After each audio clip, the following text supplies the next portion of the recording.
Hello there, welcome to the third challenge for the Tony's Tuition Beginner Guitar Level 1. Today we're going to be talking about rhythm. Hopefully you got on with the chords okay. As I keep saying, please do ask me questions if you have any, and I'm more than happy to look at video clips and stuff like that to see if I can give you some advice as well.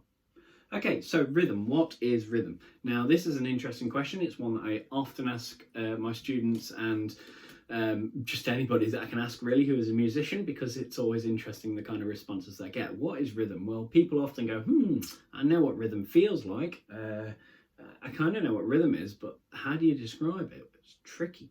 So this is how I describe it. I describe rhythm by using two words: timing and duration. Okay, there are two different elements to rhythm.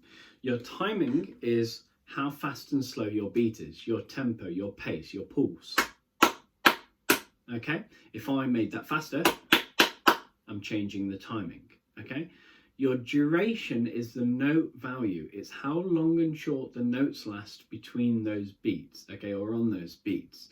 I can keep the same timing and I can change the duration for a different feel in my rhythm. So I can have 1, 2, 3, 4, 1, 2, 3, 4, or I could have the same pace and put notes in between: 1 and 2 and 3 and 4 and 1 and 2 and 3 and 4. And I've not sped it up.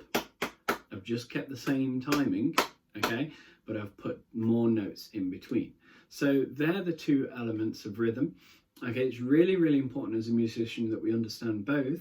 Okay, and you want to be able to master both if you can, because people recognize these things. Now, if you go on stage and you played in a band and you was out of time, even somebody that isn't very musically versed will recognize that you are out of time because they can't dance very well to it. Yeah, bandmates would certainly know, and they'd get very annoyed at you.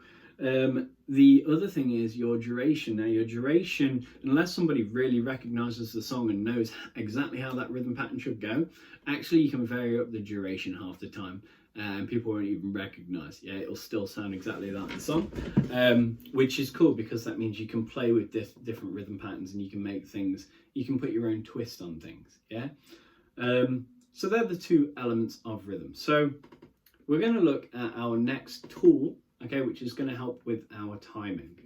So it's help with both, to be fair. If you go onto the free app that I showed you in the first lesson called Guitar Tuner, on this app there are lots of other handy dandy features. Okay, and one of those is if I press on Tools in the bottom corner, a metronome. There's a chord library as well, so you can go through all your chords. Stick to the 4 that you've just learned, get really good at those, then go to other chords. Then you've got the metronome, okay? So if we click on the metronome, it looks a little bit something like this. Now, we have this little white knob at the side, which we can spin around, okay? And we have these plus and minus buttons, okay? You've got a number at the top. Mine currently says 52. I want to set that to 60 for the time that we're going to be following. This number is your beats per minute, yeah? So how many beats can you fit into a minute? The more beats that you can fit, the faster the timing is, okay? So we're gonna have 60 beats per minute because it's a nice pace for us to begin with, just making sure my volume's up. And then what I'm gonna do is press play, the triangle, and then it starts clicking away, okay? So this click is our timing. It's going to keep our pace, our beat, our drum, if you will. Okay, notice that there are 4 beats. So when looking at rhythm, we're going to look at 4 beats in a bar. Okay, so if you think about a song, often you'll hear a drummer, pop his sticks together, 1, 2, 3, 4 at the start. Ah, baby, don't mess around, that kind of thing. So you've got 4 beats at the start, and that is because the common time signature for us to follow is 4 beats in a bar. It saves us going 1, 2, 3, 4, 5, 6, 7, 8, 9, 10, 11, 12, 13, 14, 15, 16, etc. and get them really hard. Sometimes you might hear people go 5, 6, 7, 8. That's very country, for example. But if you listen to the charts nowadays, 90% of the songs, if not more, is in a common time signature, which is 4 beats in a bar. So we're going to count 1, 2, 3, 4, and then count 1, 2, 3, 4 again. Okay, on your metronome, it shows those 4 beats. Okay, so what happens is you've got 3 white clicks and you've got 1 green click. The 1 green click is your beat 1. Okay, the other thing is the color, which I've just said. Sorry, not the color, the sound. Okay, if you listen to the sound, the green click is higher. You got 3 low and 1 high. Yeah, so that way we can listen to it and we can recognize where that first beat is. Okay, so I'll pause that for now. That is our rhythm, our metronome that we're going to use to keep our timing. Okay, flip the page for me and let's have a look at our explanation.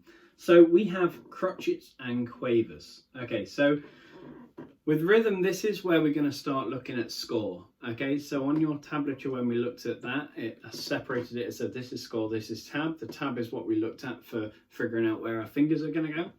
The score is what you're going to look at to work on your rhythm. Okay, so that's why we have both elements there.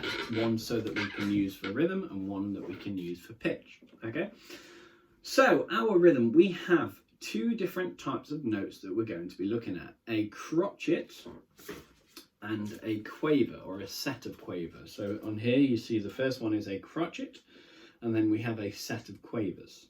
So a crotchet is worth 1 beat. Okay, so if I have 4 beats in a bar, I'm just going to count to 4. 1, 2, 3, 4. That's 4 crotchets.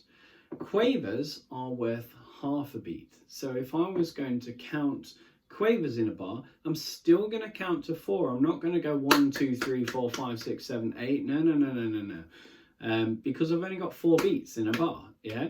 So what I'm going to do instead is fill out the second quaver with the word and. 1 and 2 and 3 and 4 and. I've got 8 notes in there, but I've only got 4 beats. Okay. Then we're going to mix up those crotchets and quavers together. So if you look at some of the examples I put, we've got you've got 4 crotchets, then you've got 4 sets of quavers. Then on the next one you've got 2 crotchets and 2 sets of quavers. So if I was going to play and count that one out loud, I'd have 1, 2, 3 and 4 and. Yeah, so I'm going to say an and whenever there's a set of quavers. The next one is crotchet, quavers, crotchet, quavers. So I'd have 1, 2 and 3, 4 and. Like that. Okay, you can clap this if you want to, you can play it on the guitar. We're going to play it on the guitar when we get to the actual crotchets and quavers page. So let's move on to that now. You should see a page like that. Okay, and then you've got lots of bars of rhythm. So there's no pitch on this. So you can use 2 things to play. You can either use your top string, keep it open, or you can use a chord. Okay, I'm going to use a chord. All right. So if we take the chord E, okay, and then I'm going to play that first bar of rhythm. So we have 2 crotchets and 2 sets of quavers. So I'm going to count it. This is really, really important. I have a phrase that I like to use. It's if you can say it, you can play it.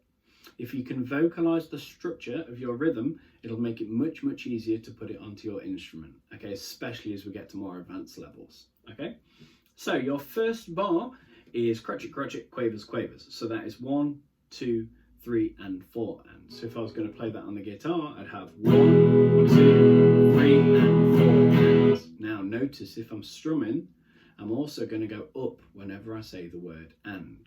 1, 2, 3 and 4 and. See what I mean? So the next bar you've got crotchet, quavers, crotchet, quavers. 1, 2 and 3, 4 and. Okay, so this is following our rhythm. We need to introduce the next element, which is our metronome. So I'm going to set this metronome going. Hopefully you can hear that. Set at 60 beats per minute. Turn my guitar. And now what I'm going to do is I'm going to play those strumming patterns that you just heard along to the metronome. So I'm going to make sure that I start on beat 1. So if it comes in like it is now at beat 3, I'm going to wait until it comes back to 1 and I'm going to start. I'll count myself in. So let's go 2, 3, 4. First bar, 1, 2, 3 and 4 and. So notice my numbers, my 1, 2, 3 and 4 are all on the click. Yeah, 3, 4. 1, 2, 3, and 4, and. So my next bar, the crotchet quavers, 1, 2, and 3, 4, and. Sound like that. So that's how we do our rhythm patterns, okay? Have a play through the next line, and then let's have a look at the third line. So, the third line, we have 2 bars, okay? Notice the bars on the first and the second line have a little space in between. That means that we're going to do a bar, then have a break, and then do a bar. The third line, I don't want that break, okay? I want you to go straight through from start to finish, okay? You're still going to count back to 1 though, okay? You're not going to go 4, 5, 6, 7, 8. You're going to go 4 and then 1 to 4 again, okay? So the second bar, sorry, not the second bar, the third line, okay, you've got 2 bars. It says number 7 and number 8. And you've got crotchet, quavers, crotchet, crotchet. And then you've got quavers, crotchet, crotchet, quavers.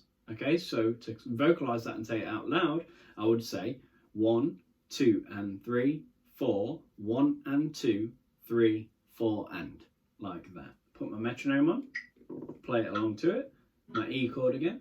I've got 1, 2, and 3, 4, 1 and 2, 3, 4, and. Notice how I went straight on. If I did it with a single string, 1, 2, and 3, 4, 1 and 2, 3, 4, and I'm really emphasizing my numbers. I'm really making sure that they are hitting the beat every single time. That is really, really important. Okay.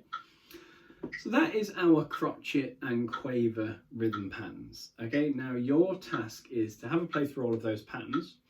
For the actual challenge, what I want you to do is see if you can play through that bottom line, 9, 10 and 11, consistently all the way through. So it should sound something like this. 1 and 2, 3 and 4, 1 and 2 and 3, 4, 1 and 2 and 3, 4 and. Yeah, if I did it with individual picking, then you've got 1 and 2, 3 and 4, 1 and 2 and 3, 4, 1 and 2 and 3, 4 and. Like that, all the way across.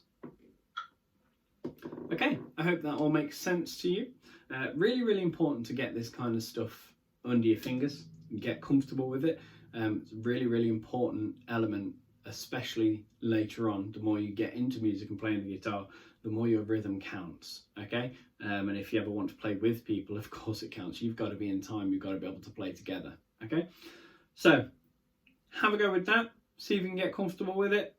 Email me if you've got any questions, and we'll go on to the next part of rhythm in the next video.